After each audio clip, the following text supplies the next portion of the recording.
Hello and welcome back to Universal Class. In this lesson we're going to be working with formulas and functions.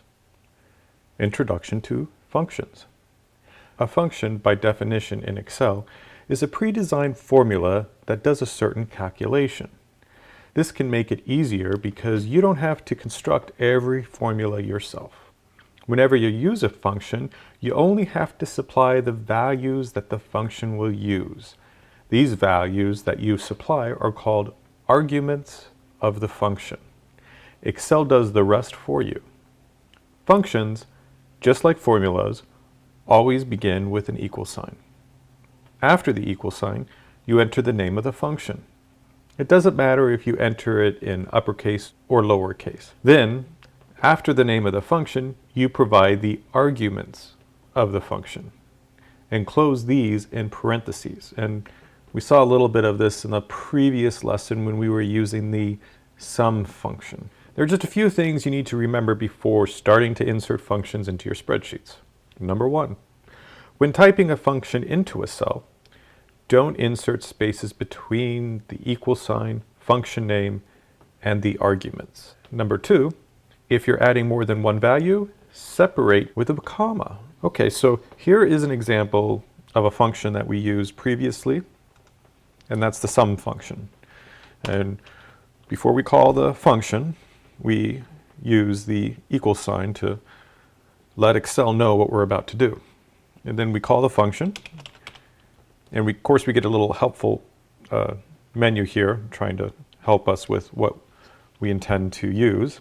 We start with the parentheses, and now it's asking us number one, number two, what do we want to sum? In this case, we just want to do two integers, so we'll just say 5 and 2. And that is the sum function, which is built into Excel, and we started it with an equal sign. We called the function sum, we started the parentheses, then we entered the arguments, which is 5 and 2, what we want to be added. And now we close the parentheses and hit enter, and it does it for us. Now the sum function is one of many built-in functions for Excel. So let's look into how we can insert those functions into a cell within Excel 2013. To insert a function directly into a cell, click the cell where you want to insert the function.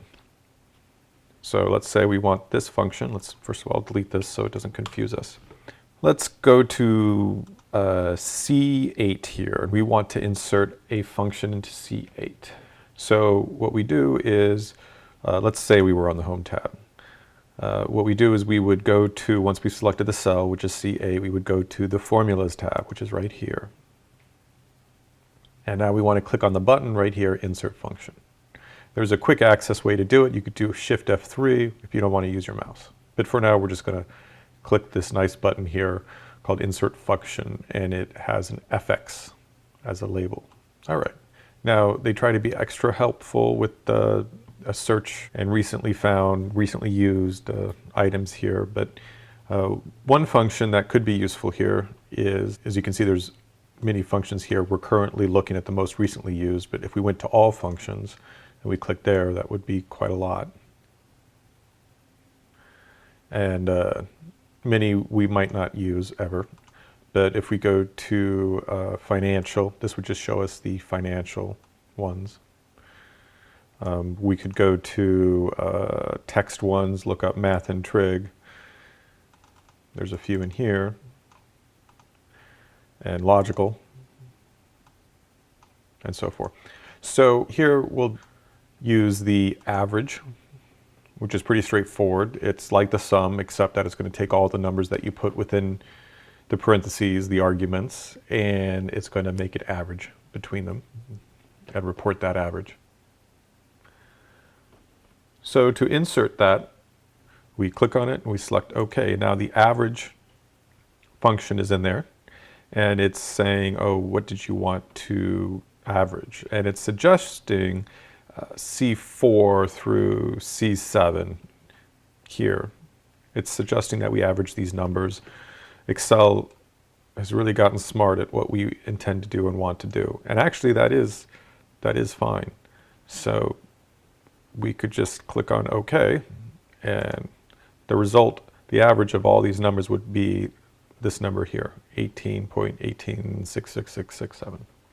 As you can see in the formula bar, this is what it's doing. It's doing the average of C4 through C7. And of course you could, add other items here if you wanted to. That sort of thing.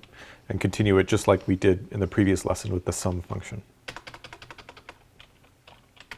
And that's really it for inserting functions. It might sound like a scary term in Excel, but it's really quite easy. You click on the cell, you go to the formulas bar, you click on insert function, and you search for the function that you would like to insert. And then when you insert the function into the cell, you select the range of cells that you would like to include as arguments for that function. Now, of course, Excel tries to make the functions you use, or people in general use frequently, as easy to access as possible because we do them so frequently.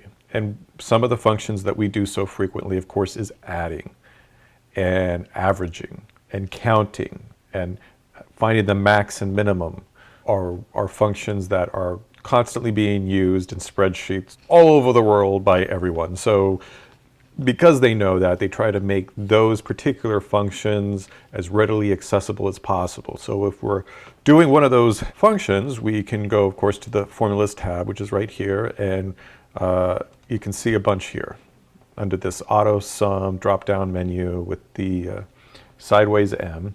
You can see all of these things, and we could even add more functions that we want. So to use it would be very easy. We first highlight the numbers that we want to include in whatever function we're looking for, and then let's say for these numbers we want to find the maximum number, so we'd say max, and it just brings down the max, and we can see what it's doing. It's saying in this formula bar max parentheses between these cells, and then for this total we could do min, and this is going to find the minimum number for everything that we've selected here, and you can see what it's trying to do. It's min function and cells E4 through E7. And here we could do count numbers. So we do count numbers. It's going to count all the numbers that it sees in these cells, which is 3 numbers. And then we could also do sum, average, min. We've already done sum, but that would just sum up the same range. And you can see here, as I click on each one of these functions that we've inserted using this quick toolbar, you can see the actual function that's happening here. This is a sum. It's like, oh wait, what's this number? Well, we click on the number and we look here and it says, oh, it's doing a count. And we're like, where did they come up with this 30? Oh, okay, we click there and it's like, oh, they're doing a minimum to get that 30. That's how are they getting the 62.43? That doesn't look like a sum or an average. So you click on it and it says, oh, they're doing a max for that. And then this one, you click on it and it says average. So if you don't know why there's a particular odd result in a particular cell, well, click on that cell and try to find out what function it's doing and what range it's including. Now, there's so many functions built into Excel that you can use, and you can also create manually any equation you want, so it really is quite a powerful tool. Finding the function you need can seem like a daunting task, but seriously, if it's too much of a daunting task, you may want to just create the formula yourself. But if you're trying to find the function you need, you can use the ribbon or the formula bar. You can also go to the function library under the Formulas tab. So this is the function library here, and you've got date and time. You've got text formulas, logical functions, financial, recently used, auto sums, all that stuff is there. So this is all very, very useful depending on what you need to do in the function library, including the insert function here, which can give you a list of nearly everything. All right, let's go over quick analysis, sums using quick analysis. Quick analysis is another new feature of Excel 2013. With quick analysis, you can do many things such as adding conditional formatting, charts, pivot tables, and spark lines to your worksheets. It can also add totals to worksheets without you having to use AutoSum. So let's show you how some of it works for sums. Once again, we want to calculate the total for Tuesday. So let's first delete everything we've done here. And we want to start by selecting the cells you want to use. So we've highlighted what we want, like this. The quick analysis tool is shown at the bottom right-hand corner of your selection, and that's right here. It's got a lightning bolt over it, and it says Quick Analysis, Control Q. Use the Quick Analysis tool to quickly and easily analyze your data with some of Excel's most useful tools, such as charts, color coding, and formulas. So let's click on that. Ooh, this is neat. So you can get an idea of what it's going to do for you based on how it interprets the data that you see. So in this particular case, you can see the different categories for quick analysis at the top: formatting, charts, totals, tables, and sparklines. Click Totals. So let's click Totals. Select Sum. Let's click Sum. Quick Analysis calculates the sum and enters the data for you. Okay, so that was nice. Okay, references. A reference simply tells Excel where to find the information you want to use in a formula. As you've already learned, by default, Excel uses A1 reference style, or a coordinate system, to identify cells. You can use these coordinates for references, or you can use labels and names, which is really, really cool. Using labels and names makes it easier to understand the information you are entering into the formula.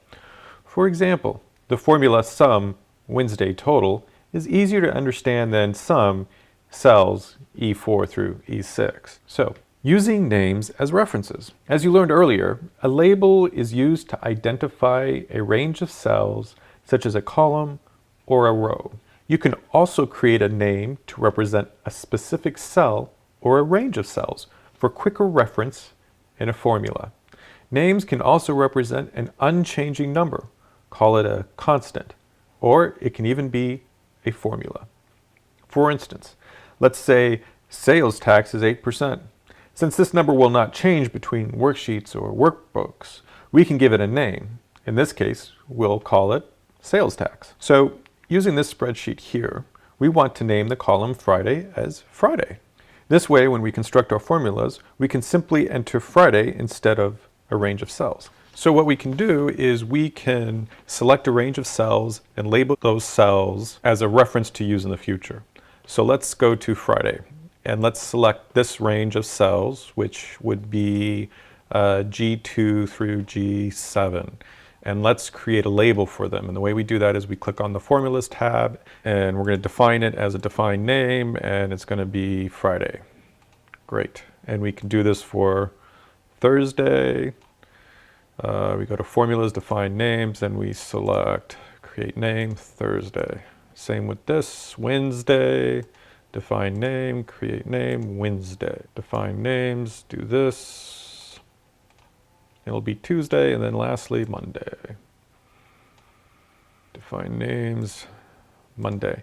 Now, this can make our life a little bit easier, or make sense, particularly for human eyes that are reading this, is that when we want to sum up everything in Friday, the traditional Excel programming way would be to, the traditional Excel way would be G4 through G7, and that would give us the result of 116.97, but when we're using the defined names, we could just say sum Friday.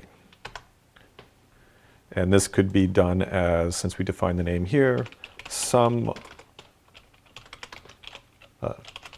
Thursday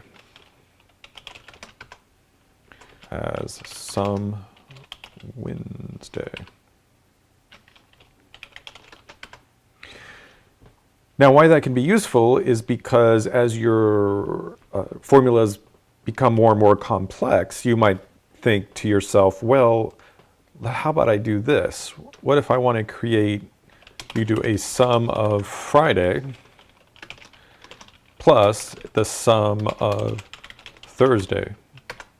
And that would give you that. And you could continue doing this like, oh, and then I want to add, then you could add Wednesday to this. So it allows you to create complex equations using names that make sense to you, because as these equations and formulas that you create in Excel become more and more complex, it's easier to understand them and what's going on when you're using defined names to represent cells rather than just to see a series of cells. One other thing, let's create a name for a constant. In this example, we'll be creating a sales tax constant. And we can do that by first going to an empty cell. So let's click on an empty cell and then go to define names. And then let's create something called sales tax. And instead of referencing, and this is important, to a cell, we want to reference it to a number. And the scope is the workbook. And this is, we could even do a little comment here so we know it is sales tax. Now, whenever we want to multiply something to sales tax, we could just simply, for example, here we have the sum of Wednesday for this formula here, but what we could do is we could then say, oh, and then multiply that by sales tax. Now, if we need to manage any of those defined names, we come here and we select Name Manager, and this tells us everything we have here. And I did make a goof with the sales tax here, because that shouldn't be 0.8, that should be 0.08. This is, do you want to save changes? Yes. And we could change any of these references to the cells in the sheets here if we need to, or delete them, and so forth. Now when we come back here and do times sales tax, it'll be a much different number. Okay, let's go over absolute, relative, and mixed cell references. There are two kinds of cell references, absolute and relative. A relative reference in a formula depends upon its position in a worksheet. For example, the cell coordinates in the following example, B4 through B6, are relative references. We can copy the formula in cell 8 and paste it as a formula into cell H8. So what we can do is we can take the formula, first of all, let's just delete this. And we're going to just do a quick auto sum here. Now, there's a formula here, right? And that's the sum of C4 through C7. And these references are relative. Okay, and what that means is if we add another day here, Saturday, if I can spell it correctly, and we add different numbers here, that means that if we copy this formula here, which says sum of C4 through C7, we copy that and we paste that here. I'm using Control V. You can see that the formula then changes. It didn't paste C4 through C7 here. It pasted the formula and applied it based on where it was located in this column. It did H4 through H7. And that is a relative reference. And what that basically means is that that formula will change if it's placed somewhere else. It'll be relative to where the location of that formula is. And this is because Excel recognizes the relationship between the formula in B7 and its cell range, C4 through C6. When we paste the formula into a new cell, it creates the same relationship in the new position. An absolute reference does not depend upon its position in a worksheet. For example, if we were dealing with an absolute reference, and this is important, then when we copied this equation to another cell, it would not readjust itself to the new position. It would still call upon the absolute values. And the way we specify absolute values is with the $sign. The symbol $sign in cell coordinate tells Excel that this is an absolute reference. So the difference here is because we didn't use $signs in this equation, which is summing up Monday C4 through C7 and giving us this answer, but this is relative, and as we proved, we copied that same formula here and pasted it here, and it changed it to the H4 through H7 reference. But if we specify $signs here, this is very important. If we specify $signs here, that means that it will only add exactly what's in these cells. And we hit enter, That's an absolute reference. All right, it's coming up with the same number as it did before because we're still summing the same information. But if we now copy this formula over to H8, it's going to give us the identical answer that it did in C8 because it is saying, if you look at this, it's saying I might be in this column, but these are absolute references, so I am summing up exactly C4 through C7. So that's the difference between a relative reference and absolute reference. Now, obviously, a mixed reference would contain both absolute references and relative references. And of course, you can mix and match relative and absolute references, just as long as it's logical and, well, you know what you're doing. Okay, copying and pasting only values from one cell to another. You can also simply paste the calculation in value from a formula in one cell into another. So in this case, we are doing a calculation of summing up absolute references here for Monday. And it's coming up with the total 54.56. Now, we may want to copy this number over to column I here, I8, all right? But the problem is that what it's really doing is it's copying the actual formula and not the value. And we may not want that. We may not want the formula to be copied over. We want the actual value of the formula, the result, to be copied over. And the way we do that is we, of course, go back here, copy this, and we can use the paste special. We can right-click here and use the paste special, which is right here. And under the paste special, it'll say, what do you want to do, everything or just values? And values is what we would want. And now when you click on this cell, you can see that it's just the value of the cell. It's not the formula, it's the value. And so when you're copying and pasting data, and if it contains, just be aware of whether or not what you're copying is an actual formula. And if it is an actual formula and you don't want to be copying the formula, then when you do your paste special and select values.